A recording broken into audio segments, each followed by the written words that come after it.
Hey, what's going on everyone, and I'm back again today for another Overlord Season 4 episode breakdown. So once again, I'm going to be going into episode 2, kind of reviewing, giving a commentary on the episode itself, as well as pointing out any sort of slight or minor differences and adding on information from the light novel. So overall, I thought this was a really good episode. Mainly, I was so excited to watch it for the opening and ending. And before I get into the episode, I already said this in my last video that I made when I broke down the opening, but the opening is just so good, guys. It's such a good opening, and I've talked about the opening a lot already in my other opening breakdown video, but let me talk about the ending real quick. That ending is so beautiful. We only got to see a portion of it in this episode, but that art by Sobin just absolutely killing it with the art as per usual. Nothing's changed. He's just set this standard that he just never fails to meet. The art is absolutely beautiful, and the music is fantastic. And I believe the artist, she used to be the singer for Myth and Roid, so it's almost like a spiritual successor, really, because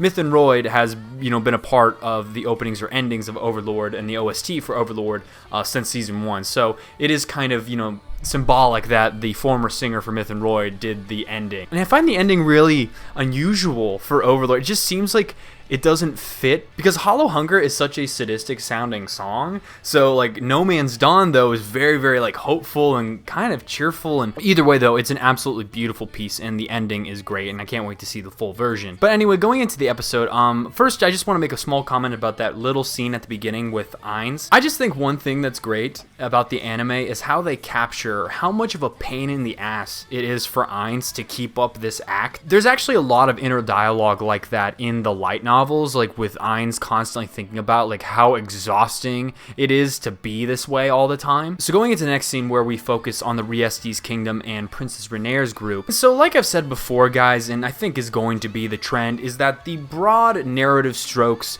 of the anime are going to be the same as they are in the light novel. But like in episode 1, there were just a few minor details that were omitted that I thought I should add in here. So one of the things is with Renner building that orphanage for the orphans, and the amount of orphans that was made by the battle at the Kotz Plains, or honestly the massacre at the Kotz Plains in Season 3. They didn't actually say in the anime, but the actual number that they gave in the light novel is 180,000. And that's KIA, that's the death count. They had 240,000, so 3/4 of their army was completely killed. There's even more people beyond those 180,000 that are suffering from PTSD because of their encounter with the Thousand Young, as well as those that just went missing and are unable to live normal lives anymore. So really, guys, the thing that I don't think was shown too much in the anime and wasn't expressed in the anime was that the massacre at the Kotz Plains has crippled the Re-Estize Kingdom like irreparably. Because remember, guys, their military force is primarily conscripts, which is labor force. So not only did they lose soldiers, they lost labor force as well, which is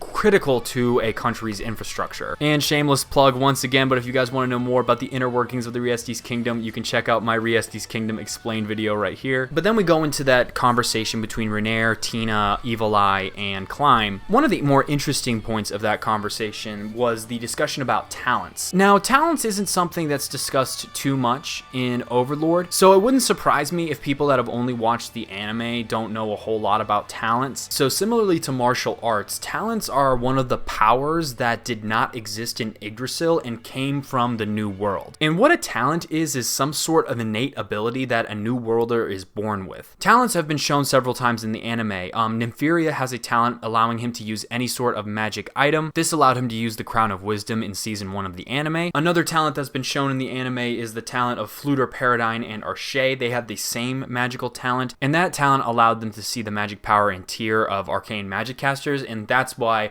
Arshay and Fluter, just from looking at Ainz, were able to tell how crazy strong he was. And that whole conversation with Evil Eye, like not trying to share her talent is really cool. I don't think I'm going to say what it is because I don't want to go too into the future with this kind of stuff, but it's really cool, trust me. And so that brings us to Phillip.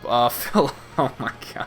You're fucking idiot. Look, guys, I said this in my opening breakdown video as well, but just know, if you guys didn't see that video, Phillip is so stupid. And I'm pretty sure it's obvious that this guy is an idiot just from what went on in this episode. I'm pretty sure most people can tell that. So as he said, Phillip is a third son, and really another thing that happened in Re-Estize because of the massacre at the Kot's Plains was the political structure got shaken up a lot because a ton of nobles and their heirs were killed in the massacre of the Kot's Plains. And so that allowed for a lot of the younger sons to come into inheritance and power in the Re-Estize Kingdom. But the main problem with that isn't really explained in the anime is because the Re-Estize Kingdom is based on male primogeniture, with the eldest male child inheriting everything and all other male children not inheriting anything, is that the eldest male child is really the only one that was brought up and taught how to lead really at all. Or really they were the only child that was brought up with any sort of education on how to lead and expected to lead. So these younger sons now coming into power are being thrust into positions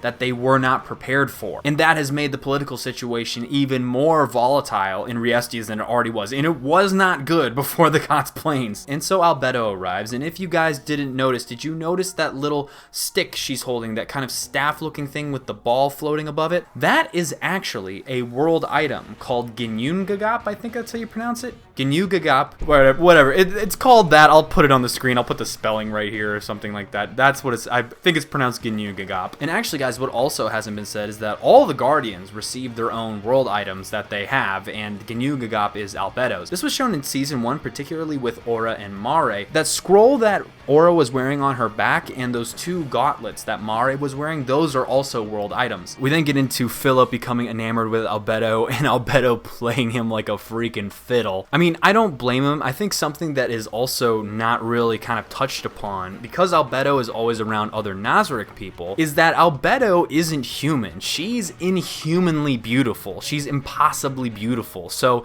it really kind of is understandable for a human to just be completely enamored with her, because she is supposed to be absolutely stunningly gorgeous. The way Overlord kind of handled this whole situation with Phillip, they've kind of done stuff like this in the past where they tell the story kind of roundaboutly, and we don't really get anything from Albedo's perspective at that point. And then also another character that we haven't seen in a while, Hilma. And if you guys don't remember Hilma from Season 2, she was one of the leaders of Eight Fingers. And Hilma has been put through some shit. Ever since Nazarick has absorbed Eight Fingers, they've been doing a lot of stuff to the Eight Fingers people. Hilma in particular, I believe she was given to Hyokuko, and what he did was he made the bugs like eat her from the inside out like several times, which like psychologically traumatized her forever. And so ever since then, she's just been absolutely horrified of Nazarick and all the inhabitants, which shows in this episode. But Hilma is basically just feeding Phillip's ego under orders from Nazarick. But as is revealed at the end of the episode, Phillip is Albedo's puppet along with Eight Fingers, and their whole plan is to basically kind of sabotage the kingdom from the inside out to prepare it for annexation. And like I said, guys, because Phillip is so stupid, he's just feeding into this completely. He can't see anything wrong with it, and he thinks he's talented enough to actually like keep up with these people and become a major player. Like I said, this guy, there's really no hope for this guy at all. This is not okay.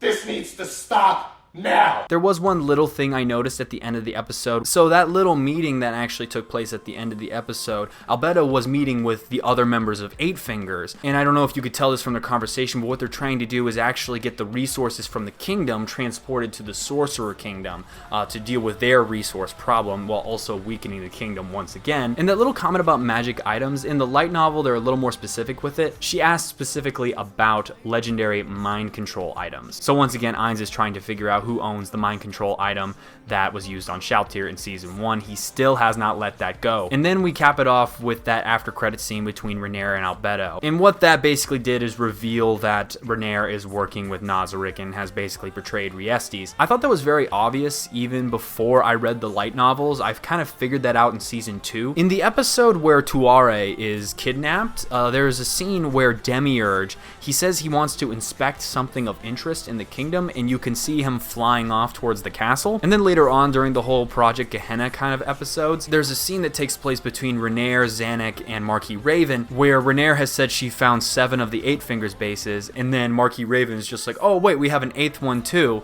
And then Renner's like, oh wow, we got an 8th one? And then later on in the next episode, you can see Demiurge being like, we have the location of 7 of the 8 Fingers bases. Oh wait, a shadow demon just told me we have 8. And I was like, okay, who else just found out there was an 8 Fingers base? Yeah, guys, you remember that scene where Demiurge kind of held up that hologram? He's just like, you are not allowed to kill this person for any reason. That was Climb. Renner agreed to go along with the whole plan so long as they agreed not to kill Climb. That was the deal. And so this scene in this episode has shown that verbatim. And something that's said in the light novel that isn't said in the anime is that Renner is a candidate to be converted. And that has something to do with that little cube that Albedo gave to Renner. And in exchange for betraying Re-Estize, Renner is going to be allowed to go to Nazarick and, be converted and everything. And she's also going to be given the status of Area Guardian. Pandora's actor is an example of an Area Guardian. That kind of shows you how big that rank they're giving her is. Like, they actually like Renner. But guys, that pretty much sums up this episode of Overlord Season 4. I thought it was interesting just because a lot of this stuff, I've read it in the light novel, and it's just really interesting to see this kind of stuff animated. Really, this episode once again shows me why I enjoy Overlord so much, and that's the world building aspect of it. Like in so many other isekais, it just follows the main character as he goes around and does OP shit and it does whatever, some generic crap like that. But in Overlord, they spend so much time on characters who, in the big scheme of things, in the big picture,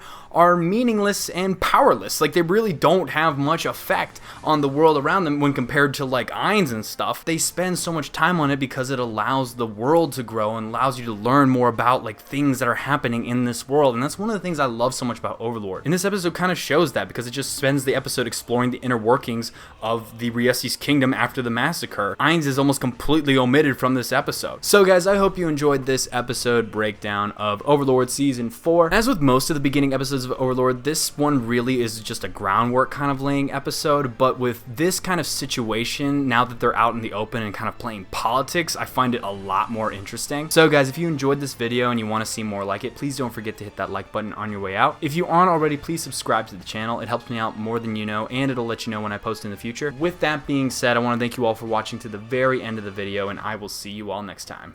Bye!